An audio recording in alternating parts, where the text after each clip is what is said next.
At bakit mo naman ako sinasali sa kalandian mo? Kayong dalawa ni Alex ang nagpasarap tapos ngayon todo deny ka na dahil huli kayo sa akto? Wala talaga akong alam. Nagising na lang ako na iba ang natabi ko pero di na ako magmamakaawa na paniwalaan mo ako, Jake.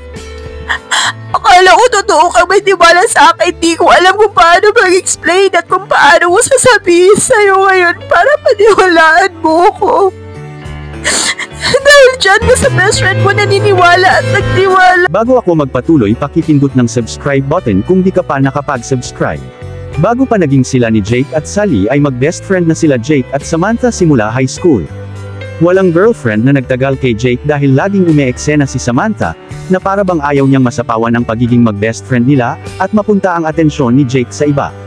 Si Samantha naman ay sinubukang mag-boyfriend pero di rin nagtatagal ang naging relasyon nito, na para bang gusto niya lang malaman kung okay lang ba kay Jake kung may boyfriend siya, pero walang pakialam si Jake sa love life niya, at ito pa nga ang dumistansya sa kanila para di magselo sa kanya ang boyfriend ni Samantha, pero si Samantha naman, mas gustong kasama si Jake kaysa boyfriend niya. Hanggang sa nakatapos na sila ng pag-aaral, at nagkanya-kanya na ng trabaho, ay di pa rin nagbabago ang pagiging mag-best friend nila. May family business na jewelry shop sila Jake. At isang araw ito muna ang nagbantay sa isang branch nila at dito niya nakilala ang babaeng nagpatibok sa kanyang puso. Sir, patingin nga ako nitong bracelet na to. Ito ba, ma'am? Bagay talaga to sa'yo, ma'am. Lalo kang gaganda pag ito ang suot mo. Ang galing mo mambula, sir, ah. Actually, di naman ako mahilig magsuot. Nakahiligan ko lang mag-invest ng ganito habang tumatagal kasi tumataas ang value ng gold. Tama talaga kayo, ma'am. Mas maganda nga itong investment lalo na mga ganitong klaseng gold. 18K na gawang Japan. Ito na ang kukunin ko, sir. Ako ba, ma'am? Di mo isasamang kunin. Libre na lang ako, ma'am. Ikaw talaga, sir. Palabiro ka pala, no? Pakilagay pala ng number nyo dito, ma'am, para matatawagan kita. Kung ayos lang at walang magagalit. Bakit mo naman ako tatawagan? Wag na, baka asawa ko pa makakasagot eh. Panghihinalaan ka pa o baka naman mapapagalitan ka ng asawa mo. Ma'am naman, sinabi ko sa'yo na libre ako eh. Pero may asawa na pala kayo, pasensya na sa mga biro ko ah. No, okay lang, wala yun. Di ka rin naman siguro magbibiro ng ganyan pag kasama ko ang asawa ko, di ba? Ay oo naman po, ma'am, hindi, behave po ako. Tsaka di mo na kailangan kunin ang number ko dahil lagi akong dumadaan dito at tumitingin-tingin ako ng mga bagong items nyo dahil mahilig talaga ako sa mga alahas. At tsaka suki na ako dito. Ay salamat naman, ma'am. Ang buti naman po. Biglang nawala ng sigla si Jake nung sinabi ni Sally na may asawa na ito. Pero kahit pa alam na niyang may asawa na ito, nagpresente pa rin siya sa papa niya na mananatili sa branch na yon para makita niya si Sally pagtitingin ng alahas. Iba ang saya ni Jake pag nakikita niya si Sally, at napansin pala ito ng kasama niya sa shop. Naku sir halatang may crush kayo kay Ma'am Sally. O sa bagay naman kayo, ang ganda ni Ma'am at ikaw naman pogi. Halata ba ate, di ba nakakahiya?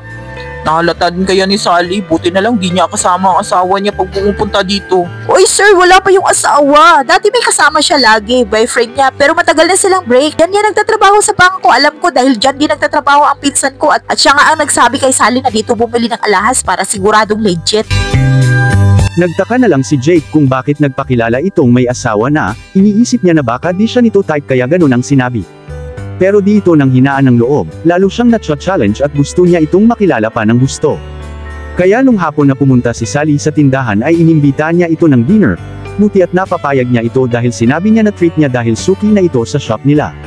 Tinanong niya rin ito kung bakit sinabi niya na may asawa na siya pero walang sinagot si Sally, napangiti lang ito. Hanggang sa medyo close na sila at hinahatid na rin ito ni Jake sa bahay nila tuwing umuwi. Dahil sweet at maalaga si Jake, nahulog din ang loob ni Sally at paglipas ng ilang buwan na pagtatsaga at panliligaw ni Jake ay naging sila na nga ni Sally. Masaya ang dalawa sa relasyon nila, hindi na ito pinaalam ni Jake sa best friend niya na si Samantha. Tuwing nag-uusap sila ay di niya binabanggit na may girlfriend na ito. Hindi katulad noon na pag may nililigawan at may girlfriend ito, si Samantha ang una niyang sinasabihan. Hanggang sa naging busy na si Jake sa trabaho at lagi na rin itong gumagala kasama si Sally. Kaya madalas niyang nai-ignore ang mga tawag ni Samantha na nagtatrabaho din sa family business nila na isang groceryhan. Isang araw nagulat si Jake dahil nakita niya sa kanilang tindahan si Samantha. Niyaya siya nitong mag-dinner at sagot daw niya kaso may usapan na sila Jake at Sally na mag-dinner. Huwag mong sabihin tatanggihan mo ako, Jake. Magtatampo na ako sa'yo niyan, di mo nga sinasagot ang mga tawag ko minsan na lang tayo nagkakabanding, miss na kaya ko ito. Pwede bang sa ibang araw na lang, best? May lakad kasi ako mamaya importante lang. Di ba ako pwedeng sumama? Wag na, maboboard ka lang eh. Sige na nga. Next time na lang pero ikaw ang taya ah. Walang problema, ikaw pa.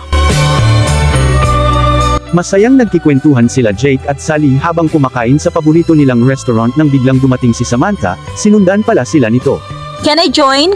Samantha, nandito ka rin pala. Akala ko umuwi ka na. Inalam ko muna kung anong mas importante sa akin na sinasabi mo. Di mo ba ako ipapakilala dyan? Sure. Mahal, si Samantha, kaibigan ko. Sam, si Sally, girlfriend ko. Hello Sam, nice to meet you. Sige mag-order ka na. No, baka maistorbo ko pa ang date yung dalawa. I have to go. Jake, mauna na ako sa bahay. Mahal, sa bahay niyo rin siya nakatira? Hindi mahal, nasanay na kasi siyang sa amin natutulog pag nandito siya. Close na kasi ang family namin. But don't worry, mabait yun. Di naman ako nag-worry kasi ikaw naman ang boyfriend ko at pakikisamahan ko, diba? Kung sakaling ayaw niya sa akin para sa'yo, wala naman siya magagawa, diba? Medyo nagtaka lang ako kanina. Kaya pala, kasi best friend mo pala siya. Napansin agad ni Sally na ayaw ni Samantha sa kanya para kay Jake. Nakarating na si Samantha sa bahay nila Jake at tinawagan niya agad ito para sana tanungin kung matagal pa ba itong uwi. Kaso di sinagot ni Jake ang tawag niya kaya lalo siyang nainis kaya pagdating ni Jake nilabas niya ang sama ng loob nito. Kaya pala di ka na sumasagot sa mga tawag ko dahil may pinagkakabalahan ka na pala. Nakakapagtampok niya eh. Kasi di mo malang sinasabi sa akin na may nililigawan ka at naging girlfriend mo na nga. Maganda siya, di ba? At alam mo bang ang tagal kong nililigawan yon? Sorry na best, kung di ko nasabi sa'yo, gusto ko kasi i-surprise sa'yo eh. Kaso nalaman mo na eh. Well, maganda naman siya pero mas maganda naman yata ako at mas sexy sa kanya, di ba? Aminin mo. Oo na, ikaw talaga. Kumusta naman ang love life mo? Ay nako, boring best. Eto nga, may gusto ako kaso mukhang di naman niya ako gusto. Abay, gamitan mo na ng power yan. Bulag lang ang di magkakagusto sa'yo best, maganda at sexy ka. Kaya darating ang panahon na magugustuhan ka rin ng taong gusto mo. Sana nga, Jake eh. Kailangan ko ng yakap. Miss na kita. Pero ako mukhang di mo ko namimiss eh. Siyempre namimiss din, ano ka ba? Niyakap ng mahigpit ni Samantha si Jake, kulang na lang magpapakarga ito sa kanya, niyakap din siya ni Jake at una itong bumitaw. Natuwa din si Jake sa suggestion ni Samantha na papupuntahin si Sally sa bahay nila Jake, para makilala naman daw ng parents niya. Kaya isang gabi sinundo ni Jake si Samantha sa trabaho at hinatid sa bahay nila para makapagbihis at pinagpaalam na rin ito sa magulang na doon sila mag-dinner sa bahay nila Jake. Okay naman ang mga magulang ni Jake, walang problema sa kanila sa kung sino ang nagugustuhan ng kanilang anak dahil di nila pinapakialaman ang love life nito. Katulad din ng mga magulang ni Sally, lalo na at nasa tamang edad na sila para magdesisyon sa sariling buhay nila. Pagkatapos ng dinner nag-uusap muna si Sally at ina ni Jake tungkol sa mga hilig nila, kaya nagkasundo agad ang dalawa dahil parehas silang mahilig sa alahas. Alam mo, di talaga nagkamali si Jake ng mapapangasawa dahil parehas tayo ng hilig at mindset tungkol sa mga alahas. Kailan ba kayo magpapakasal? Anak, sana naman pagkasal na kayo, mag-resign ka na sa trabaho mo para mag-focus na lang kayong dalawa sa jewelry shop. Tiyak mas magugustuhan mo din ang linya ng business na yun dahil yun din ang hilig mo, di ba? Kwento ka sa akin ni Jake na asoki ka na sa shop at ang dami pa niyang kwento sa akin tungkol sa'yo. Bukang bibig ka niya lagi. Sa'yo lang naging ganyan yan, iba talaga pag in love. Sabi ko nga sa kanya, pakasalan ka na. Sabi naman niya, maaga pa. Baka daw tatanggihan mo siya. Baka naman po tita, di pa handa si Jake. Hayaan na lang muna natin siyang mag-isip. Well, tama ka din naman Sam, pero Sally, pag mag-propose sa'yo ang anak ko, huwag ka nang tumanggi. Mahal na mahal ka niya, sigurado ako. Napangiti na lang si Sally sa sinabi ng mama ni Jake, habang si Samantha naman na biglang sumisingit sa usapan nila ay halatang di niya nagustuhan ang sinabi ng mama ni Jake. Nagpaalam na rin ang mga magulang ni Jake na papasok na sa kwarto. Kaya pumunta na si Sally at Samantha sa sala. Nandoon din ang ibang barkada nila Jake at Samantha, hinawakan agad ni Jake si Sally sa baywang at dinikit ito sa kanya. Magkatabi sila sa upuan at laging nakahawak si Jake sa kamay ni Sally na parabang bata na tukot mahiwalay sa ina. Shit ka na, Sally. Alam mo bang ganito talaga kami magbabarkada? Bawal sa amin ang di umiinom pag ganitong nagkayayaan. Kaya masanay ka na sa amin. Kunti lang Sam, di sana yan eh. Asus! Bakit ganun mo na ba siya kakilala, Jake? Ilang months pa lang naman kayo Kaya di mo pa alam, baka mas malala pa yan sa ating uminom eh. Baka lang naman, di ba, Sally? Ka ba talaga sanay uminom? Hindi pero umiinom naman ako pero di talaga yung lasingan. O di ba sinasabi ko sa'yo Jake, marami ka pang di alam sa girlfriend mo kaya bago kayo mag-settle down, kilalanin niyo muna na maigi ang isa't isa. Di ba Sally, tama ako no? Tama ka Samantha, mahirap naman yung padalos-dalos ng desisyon dahil lifetime commitment ang pag-aasawa. Sa akin naman wala sa tagal o sa iksi ng panahon basta baramdam yung dalawa na nagmamahalan kayo at sigurado na kayong dalawa sa isa't isa. Di na kailangan patatagalin pang relasyon bago magpakasal. Di ba mahal? Ikaw talaga, marami ka nang nainom kaya tama na yan Jake. Teka naman, pinagbabawalan mo si Jake na uminom? Aba, hindi maganda yan, di ba mga pars? Hindi naman sa pinagbabawalan, syempre masama pag sobra at biniro ko lang naman si Jake kasi kung ano-ano na kasi ang sinasabi. Sinasabi ko sa'yo Sally, pag ganyan ka kay Jake, ako ang number 1 na magiging against sa'yo. Sam, ano ka ba? Huwag ka naman ganyan kay Sally, tinatakot mo eh. Hindi ako nananakot, Jake. Alam mo naman noon pa, kinikilatis ko na ang mga naging girlfriends mo, di ba? Dahil gusto ko makasiguro na talagang di ka magkaka-girlfriend ng mga manluloko. Sam, tama na please, halika na, magpahinga ka na, marami ka na yatang nainom eh. Excuse mo na mahal ha, saglit lang. Sinamahan ni Jake si Sam sa guest room para makapagpahinga na, si Sally naman ay naiilang dahil puro lalaki ang mga kaharap nito dahil si Sam lang ang babae sa magkakaibigan. Kaya sumunod na lang siya kay Jake at Sam sa kwarto. Magpahinga ka na Sam. Huwag ka munang umalis, samahan mo muna ako dito. Kailangan kong balikan si Sally, ano ka ba? Yakapin mo muna ako ng mahigpit. Oo ayan na, ikaw talaga. Sige na magpahinga ka na. Mamaya ka na umalis. Excuse me, mahal, uuwi na ako. Sige mahal, ihatid na kita. Sam, matulog ka na. Huwag ka na, nakainom kay, matulog ka na din. Ihatid na kita, doon na lang ako matutulog sa inyo mahal. No, sasama ako para dito ka matutulog, Jake. Magpahinga ka na, lasing ka diba? Sige mahal, dun ka na lang matulog sa bahay, tara na. Galit na galit si Samantha dahil di niya napigilan si Jake at pinili niyang sumama kay Sally. Si Sally naman ay may tiwala kay Jake at ramdam niyang mahal siya nito kaya baliwala lang sa kanya ang ginawa ni Samantha sa kanya at kahit pa napaka-clingy nito kay Jake. Umuwi na si Samantha sa bahay nila, lalo itong nainis kay Sally dahil di ito pinatulan sa kahit anong pang-iinis nito sa kanya. Si Jake naman ay di rin nagpapaapekto sa mga sinabi ni Samantha. Talagang nag-mature na ito, di katulad dati na lagi itong nag-a-agree kay Samantha, kaya walang nagtatagal na girlfriend ni Jake dahil sa pangangialam ni Samantha sa kanyang love life. Isang araw tumawag si Samantha kay Jake para imbitahan sa birthday ng kanyang ina. Di ito sumagot kaya ng message na lang ito. Mahal, nag-message sa akin si Samantha, birthday ng mama niya. Sumama ka na.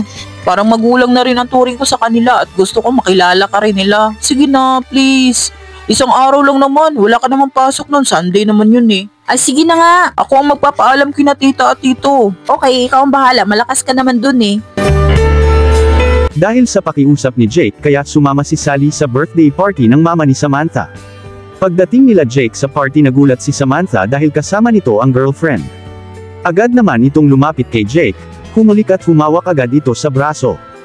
Kumaway at nag-hello si Sally pero parang di siya nito nakikita, kaya naramdaman ni Sally na di ito welcome sa party. Si Jake naman ay di binitawan ang kamay ng nobya kaya bumitiw na si Samantha sa pagkakahawak sa braso nito.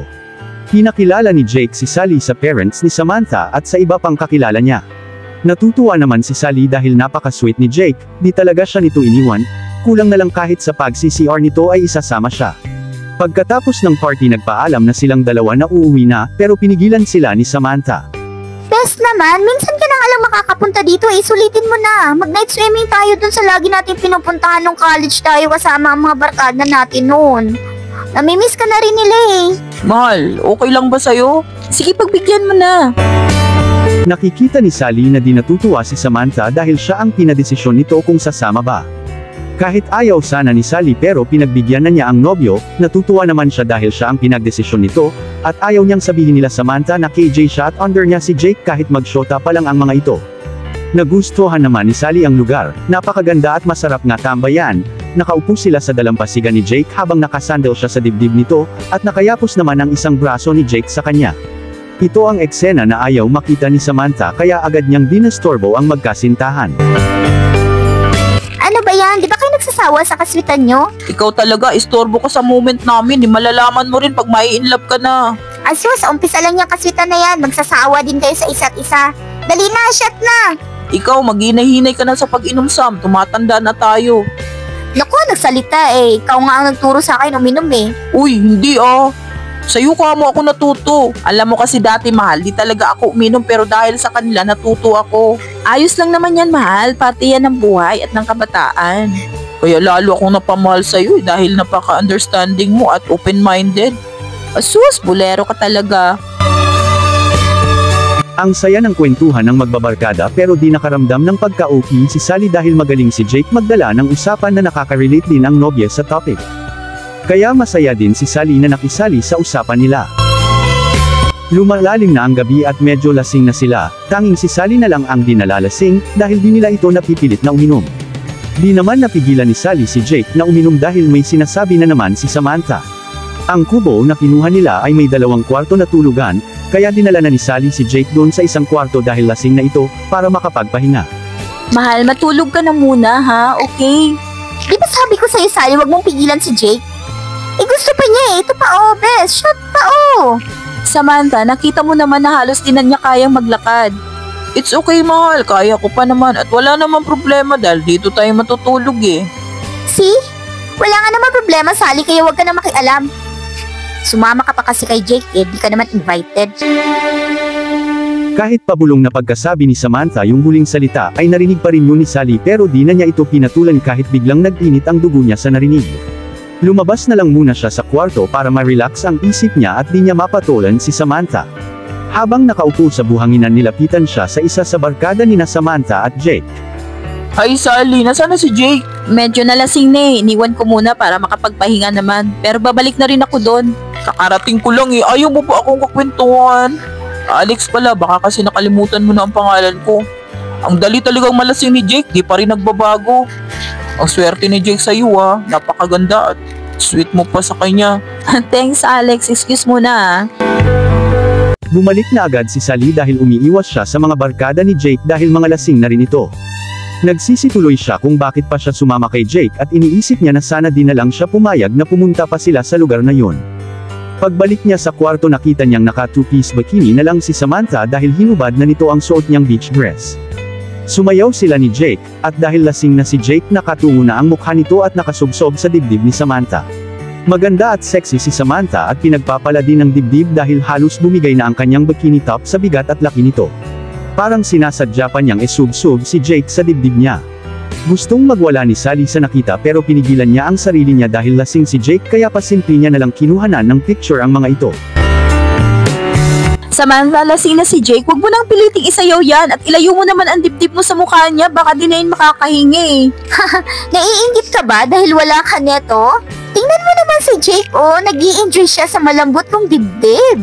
Sam, di naman ako matatawag na babae kung wala ako niyan. At paano mo nasasabing nag-i-enjoy si Jake? Eh, lasing na lasing nga. Kung gusto mo talagang makita at malaman kung mag-i-enjoy ba siya dyan sa dibdib mo, gawin mo yan pag di siya lasing, okay? Sinasabi ko na nga ba, maldita ka eh. Nagbait-baitan ka lang pagkaharap si Jake para magugustuhan ka niya. Alam mo Samantha, ang ugali ko ay nakabase sa pag-uugali ng kaharap ko. Magaling ako makisama pero wag lang akong tarantaduhin ng harap-harapan dahil harap-harapan din akong lalaban. Kaya pwede bang lumabas ka na? Girlfriend ako ni Jake kaya dapat ako ang katabi niya sa pagtulog. Maliban na lang kung gusto mo rin tumabi sa kanya. Visit ka? Girlfriend ka lang at ilang months pa lang kayo nagkakasama samantalang kami ni Jake simula high school hanggang ngayon. Magkadikit pa rin kami. Di ka makakapigil sa samahan at closest namin kaya habang maaga pa layuan mo na siya dahil di kita gusto para sa kanya. Alam mo Sam, lumabas ka na lang at itulog mo na lang yan.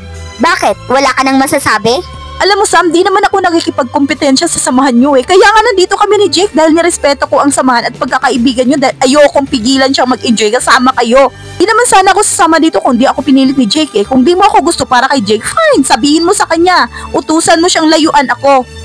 Abwisit ka sa buhay namin. Inis na lumabas sa kwarto si Samantha, galit din si Sally pero pinigilan niya lang ang sarili dahil nakainom si Samantha at baka kung ano ang mangyayari pag pinatulan niya ito. Di niya rin makuhang magalit kay Jake dahil alam niyang wala itong kasalanan. Kilala na niya si Samantha at ang pakay nito sa relasyon nila ni Jake. Pero naisip niya na hanggat nararamdaman niyang mahal siya ni Jake di niya ito iiwan dahil mahal na mahal niya rin ito. 2:00 na ng madaling araw, di pa rin nakatulog si Sally. Tahimik na ang paligid kaya iniisip niya na tulog na rin ang mga barkada ni Jake.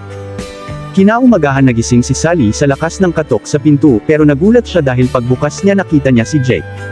Kaya tiningnan niya ang katabi na nakatalukbong, si Alex ito at nakabrief lang. Jake, wala akong alam. Di ko alam kung paano to nangyari. Ang alam ko, ikaw ang katabi ko gagabi.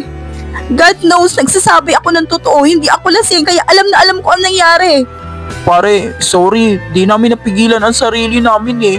Tangina ka, Alex. Akala ko pa naman kaibigan kita pero tinalo mo ako at ikaw, Sally, di ko akalain na magagawa mo to. Jake, maniwala ka, wala akong ginawa. Yung best friend mo ang tanungin mo. At bakit mo naman ako sinasali sa kalandian mo? Kayong dalawa ni Alex ang nagpasarap tapos ngayon todo deny ka na dahil huli kayo sa akto? Anong huli sa akto na sinasabi mo? Kita mo naman nakadamit ako. At alam kong si Jake ang katabi ko kagabi.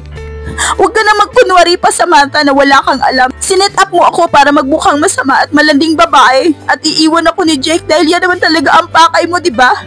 At kaya di nyo ako nahubaran ng damit dahil madali akong magising. Huwag ako, Samantha. Kung nagawa mo na yung technique mo na yan sa ibang girlfriend si Jake, ibahin mo ko. Kung kaya mong i-manipulate ang dating Jake, ngayon ibang Jake na yung katabi mo. Yan ay may sariling desisyon na at di yan basta-basta maniniwala sa mga kasinungalingan mo. Diba, Jake? Alam ni Jake na di ako gumagawa ng kwento, Sally. For your information, dahil lahat ng sinasabi ko sa kanya ay may ebidensya. Sally, di pa nga kita lubos na kilala. Kung di ka lasing at madali kang magising, imposible naman na di ka magigising na iba na ang katabi mo. At di ko alam kung ano pa ang ginagawa niyo ni Alex habang nakalak ang pinto na to. Oh, come on, Jake, pati ikaw. My God! Do you think pupunta lang ako dito para makipag-tsuktsakan dyan sa taong di ko kilala? At bakit sa kanya pa kung gusto ko, diba? Bakit di na lang sa'yo? At ikaw, babae, nung una pa lang, alam na alam ko na di lang kaibigan ang tingin mo kay Jake. May gusto ka sa kanya kaya ayaw mo magka-girlfriend siya para wala kang kahati sa atensyon niya. Ang selfish mo at ang sama mo. Nagagawa mo tong bagay na to para lang sa kagustuhan mo mapasayo si Jake. Bakit di na lang ikaw ang manligaw sa kanya dahil mukhang wala naman siyang balak na ligawan ka? Sally, tama na. Huwag kang gumawa ng kwento dahil kilala ko si Sam. More than 15 years na kami magkakilala at magkaibigan at tama naman siya, kakakilala lang natin. 6 months pa lang tayo, di pa natin talaga kilala ang isa't isa. At mali ang tingin mo sa closeness namin dahil parang kapatid na ang turingan namin sa isa't isa. Ako pa ngayon ang mali. Babae ako, Jay, kaya alam ko kung ang isang babae ay may feeling sa isang lalaki at dapat nga ikaw alam mo rin o nagbulag-bulagan ka lang sa mga gestures niya. May kaibigan bang halos ipapadede na niya sa'yo ang dibdib niya? Tanginang yan! Gagawin niyo pa akong tanga? Kung di ka lang lasing kagabi, baka tinayuan ka na sa ginawa niya eh. Kagabi pa kayo, pinagkaisa niyo ako. Kung alam ko lang na ganyan pala kababa ang tingin mo sa akin, dapat di na ako sumama sa'yo eh. Kung mas pinapaniwalaan mo yan Samantha mo dahil matagal mo na siyang kilala, di dapat siya na lang niligawan mo. Total siya naman nagde-decide kung karapat-dapat ba sa'yo ang girlfriend mo. Daig pa ang magulang kong umasta at di ka ba nagtataka kung bakit hanggang ngayon wala pang boyfriend yan? Dahil ikaw ang hinihintay niya na manligaw sa kanya. Di ba, Samantha? Huwag ka nang mahiya na aminin kay Jake yung matagal mo nang tinatagong pag-ibig. Bagay naman kayo eh. Bagay na bagay. Sally, hindi ganyan si Sam. Nagkamali nga ako ng pagkakilala sa'yo. Di naman ikaw yan eh. Di ka ganyan na mapanghusga. Akala mo, kilalang kilala mo na si Sam eh. Ilang beses mo pa lang naman siyang nakausap. Iba ka palang babae ka. Ikaw ang gustong manira ng relasyon namin. Maling tao ka nga para sa akin. I don't care, Jay, kung maling tao na ngayon ang pagkakilala mo sa akin. Wow! Anong gusto mong gawin ko? Iiyak na lang at aaminin ang mga bagay na kahit kailan di sumagi sa isip ko? Aaminin ang mga bagay na gawa-gawa lang ng itinuring mong best friend? At anong akala mo sa akin, tanga? Baliw? Nagagawa dito ng eksena. My God, Jake, di naman ako ganun ka-cheap at kalandi na kung saan-saan at kung kani-kanino magpapatsyuk-tsak at wala akong pakialam kung mawala ka sa buhay ko. Di ko deserve ang isang katulad mo at di ako maghihinayang sa'yo. At ikaw, babae, gusto ko ding malaman mo na di sa lahat ng panahon magtatagumpay ka. Darating ang araw na pagsisisihan mo tong ginawa mo sa akin at ikaw, Jake. Akala ko totoo ka may tiwala sa akin. Di ko alam kung paano mag-explain at kung paano ko sasabihin sa'yo ngayon para paniwalaan mo ko. Dahil dyan ka sa best friend mo naniniwala at nagtiwala. Wala talaga akong alam. Nagising na lang ako na iba ang katabi ko pero di na ako magmamakaawa na paniwalaan mo ako dahil sarado na ang mga mata at utak mo. Bago umalis, pumunta muna sa dalampasigan si Sally. Habang naglalakad nakita niya si Alex at pinuntahan niya ito at isang napakalakas na sampal ang inabot nito sa kanya. Napatingin lang ito kay Sally dahil sa gulat. Humagulhol ng iyak si Sally habang nakaupo sa dalampasigan, nilabas niya lahat ng sama ng loob at sakit na nararamdaman niya. Si Alex naman ay nakatingin sa di kalayuan awang-awa kay Sally, gusto niya itong lapitan pero nandoon din si Samantha nakatingin sa kanya, kaya hanggang tingin na lang siya kay Sally na tila baramdam nito ang sakit na nararamdaman. Lumipas ang isang buwan, simula ng paghihiwalay nila Jake at Sally. Sumasagi pa rin sa isip ni Sally ang nangyari sa kanila ni Jake, mahal niya pa rin si Jake at nandoon pa rin ang pagsisisi niya na sana di na lang siya sumama kay Jake sa bahay nila Samantha baka sila pa sana hanggang ngayon. Kung umiwas na lang sana siya kay Samantha di sana di ito nakagawa ng ikakasira ng relasyon nila Jake, pero naisip din niya na kahit anong iwas niya kung gagawa ng paraan si Samantha para malayo siya kay Jake ay wala pa rin siyang magagawa. Napabuntong hininga na lang ito sa mga naiisip niya. Di na pumupunta sa jewelry shop ni na Jake si Sally, at wala na rin si Jake doon. Kaya lang naman nandoon ito noon dahil kay Sally, para lagi niya itong makikita. Katatapos lang ng pag-uusap nila Jake at Samantha sa telepono habang nag-uusap na pindot niya ang photo gallery. Di ito mahilig tumingin sa gallery, minsan lang ito kumukuha ng picture at madalas din na ito tinitingnan pang muli. Dahil ang madalas na gamit lang ng cellphone niya ay sa message o chat at games na pampalipas ng oras at bago matulog dahil sa computer ito madalas nakaharap. Di nga nito napalitan ang ginawa niyang wallpaper na picture ni Sally. Habang nag-scroll ng mga pictures naalala niya na naman si Sally dahil pag nag-picture sila laging cellphone ni Jake ang gamit nila. Alam din ni Sally ang password nito. Kaya puro memories nilang dalawa ang nakikita niya. May video siyang nakita noong nasa beach sila ni Sally, nakita niya ang video sa loob ng kwarto kung saan nahuli niya si Alex at Sally na magkasama sa kwarto. Sa video na yun, pinaglalaroan ni Sally ang mukha ni Jake habang tulog, piningot-pingot nito ang ilong, at pinisil-pisil ang pisngi, tuwang-tuwa ito dahil kahit anong ginagawa niya sa mukha ni Jake ay di ito nagising dahil sa kalasingan. Tumulo ang luha ni Jake habang pinapanood ang video, dahil sobrang namimiss niya na si Sally. Di pa rin maitatanggi ng puso nito na mahal niya pa ito. Tiningnan niya ang oras ng video mag-alas 2 na ito ng madaling araw. Kaya napaisip siya at tinawagan niya agad si Alex. Ano bang atin pre, gabi na? Sana sabihin mo sa akin kung ano talaga ang nangyari nung magkasama kayo ni Sally sa kwarto at paano ka napunta doon dahil alas 2 ng madaling araw kasama niya ako sa kwarto na yon. Pre, Alex, gusto ko malaman ang totoo. Pre, ang totoo na konsensya din ako at naawa kay Sally sa ginawa ko pero si Sam ang pasimuno ng lahat. Sumunod lang ako sa pakiusap niya pero wala talagang nangyari sa amin ni Sally. Gusto pa nga hubaran ni Sam si Sally kaso nagigising ito kaya ang ginawa namin nilipat ka sa kwarto at magkasama kayo ni Sam at ako ang tumabi kay Sally. Pre Pexman, wala akong ginawa kay Sally hindi ko nga nahawakan ng kamay nun dahil may respeto ako sa'yo. Baka na lahat yun ni Sam. Alam mo na konsensya ako habang umiiyak si Sally sa dalampasigan nun. Ramdam ko ang sakit na nararamdaman niya dahil di niya deserve ang gawa ng ganon dahil nakita kong mabait siya kahit di niya feel si Sam pero nakisama pa rin siya para sa'yo pre. Sorry talaga pre. Di bali nang magalit si Sam sa akin. Basta malilinis lang ang konsensya ko. Sana maging okay pa kayo ni Sally pre at sana mapatawad niyo ako sa ginawa ko. Tangina naman Alex. Nagawa niyo to sa akin. So lahat ng sinabi ni Sally totoo? Pero kay Sam ako naniwala. Ang tanga ko na paniwala niyo ako ng mga kaibigan ko kayong totoo pero ako pala ay pinagluloko niyo. Mga traidor pala kayo. Puno ng pagsisisi at sobrang bigat ng nararamdaman ni Jake. Di niya alam kung ano ang una niyang gagawin. Pero sigurado na siya sa sarili niya dahil sa kanyang natuklasan ang dating mga kaibigan niya ay kinamumuhian na niya lalo na si Sam na itinuring pa niyang kapatid. Ramdam niya ang sakit ng ginawa at nasabi nito kay Sally noong panahon na yun, at pinagtulungan pa nila ito. Kumabog ang dibdib ni Jake sa natuklasan. Di ito mapakali, gusto niyang kumprontahin si Sam at ipaparamdam ang galit nito at ipapamukha sa kanya ang ginawa niya. Pero naisip din niya na may kasalanan din siya dahil ang bilis niyang naniwala sa gawa-gawang kwento nito at binaliwala agad ang paliwanag ni Sally nung panahong yun. Pinagsisihan niyang sa isang iglap lang nakalimutan niya ang pinagsamahan nila ni Sally na kahit mixing panahon lang, pero puno ito ng pagmamahal at kasiyahan. Maya-maya nagring ang cellphone nito at si Samantha ang tumawag. Sinagot niya ito. Hello Jake, buti gising ka pa. Di ka rin makatulog no? Parehas pala tayo.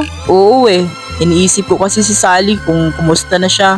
Kung iniisip niya pa rin ba ako, kung mahal niya pa rin ba ako, kung tatanggapin niya pa rin ba ako sa kabila ng ginawa at sinabi ko sa kanya. Sa tingin mo ba, tatanggapin niya pa ako? Jake, malabo na yan. Di nga siya nagpaparamdam sa'yo mag-move on ka na. Manligaw ka na lang ng iba, yung totoong mahal ka at mahal mo. Tingin ko kasi di naman pagmamahal yung nararamdaman mo kay Sally eh. Ano bang alam mo sa nararamdaman ko, Samantha, kung puro nararamdaman mo lang ang iniisip mo at di ang nararamdaman ng iba? Ano bang alam mo? Sige nga, sabihin mo. Makasarili ka. Akala ko kaligayahan ko ang iniisip mo pero kaligayahan mo lang pala. Di mo iniisip ang nararamdaman ng iba. Di kita pinapakialaman sa personal mong buhay dahil alam ko ang limitasyon ko. Pero ikaw di ko inaasahan na paghihimasukan mo ang pribado kong buhay. Di mo iniisip na nakakasakit ka na. Bakit, Samantha? Bakit mo sinira ang relasyon namin ni Sally? Bakit? Jake, ano bang pinagsasabi mo? Hanggang ngayon ba magkukunwari ka pa rin na inosente? Magaling kang ang umarte pero huli na yan. Jake, hindi ko alam kung anong pinagsasabi mo. Tama na ang pagkukunwari mo. Pagkatapos sabihin ni Jake yun, binabanan niya ang telepono at tiningnan niya ang mga chat nila Sally noon. Nakita niyang may sinend pala itong picture noong mismong araw ng paghiwalay nila. Naka-archive ito kaya di niya nakita ang sinend noon. Nagulat siya dahil nakita niya ang sarili niyang nakasubsob sa dibdib ni Sam. Nanliliit siya sa sarili niya, naisip niya ang naramdaman ni Sally nung makita niya ang ganung eksena. Naisip niya na totoo pala ang lahat ng sinabi nito tungkol kay Samantha. Di siya binlock ni Sally kaya nagchat siya dito ng, "Sorry mahal," at nilapag ang cellphone. Di siya umaasa na magre-reply si Sally. Kinabukasan nagpadala ito ng bulaklak sa bahay nila Sally at may nakasulat sa card na, "Sorry mahal." Kahit walang pangalan pero alam na ni Sally kung saan ito galing. Sa sumunod na araw naman may cake na dineliver sa bahay nila at may nakalagay na naman itong, "Sorry mahal." Isang araw naman may nagpadala kay Sally ng box at ID bracelet ang laman nito at may nakakarve na, "Sorry mahal." Isang araw napadaan siya sa jewelry shop nila Jake, nakangiti na lang ito dahil sa nabasa niyang, "Sorry na mahal," na nakalagay sa counter. Isang hapon habang nanggo-grocery si Sally may biglang humawak sa kamay niya at nagulat siya, pero kahit di niya tiningnan alam na niya kung sino ito. Di ito nagsalita, nakatitig lang ito sa kanya, at wala siyang nagawa nung niyakap siya ni Jake sabay sabing, "Sorry na mahal." Nakita ni Sally ang namumuong luha sa mga mata ni Jake na parang bata na inaaway. Bago pa pumatak ito ay hinila na niya si Jake. Nagpunta sila Jake at Sally sa may seawall, malapit lang ito sa supermarket. Doon sila tumambay at pinagmamasdan ang kalmadong dagat. Di sila nag-uusap pero nakasando si Jake sa balikat ni Sally habang si Sally naman ay hinahaplos ang buhok ni Jake at balikat na parabang bata ito na kino-comfort. Alam nilang mahal na mahal pa rin nila ang isa't isa. Dahil sa pagmamahal na wala ang galit ni Sally sa puso at napalitan ito ng pagpapatawad. Alam niya ring seryoso si Jake sa paghingi nito ng tawad. Nag-dinner na rin sila sa paborito nilang restaurant at pagkatapos ng pang-grocery ni Sally ay hinatid na rin siya nito sa bahay nila. Pumasok na rin si Jake sa loob at tinulungan sa pagbitbit si Sally sa mga pinamili. Habang nag-aayos ng mga pinamili si Sally sa pantry ay niyakap ito ni Jake at hinalikan sa batok, sa mukha, sa leeg, at sa labi. Gumanti naman si Sally dahil sobrang miss na rin niya si Jake. Huminto lang sa paghahalikan ang dalawa nung marinig nila ang boses ng mama ni Sally at nagtawanan na lang ang mga ito. Sa relasyon ay laging kasama ang pagsubok, kaya napakahalaga na wag bumitaw hanggat kaya at may natitira pang pag-asang may ayos ang gusot. At piliing magpatawad kaysa maghihiganti dahil ika nga hindi mo maitatama ang isang mali sa isa pang pagkakamali. Maraming salamat sa pakikinig at kung di ka pa nakapag-subscribe ay mag-subscribe na.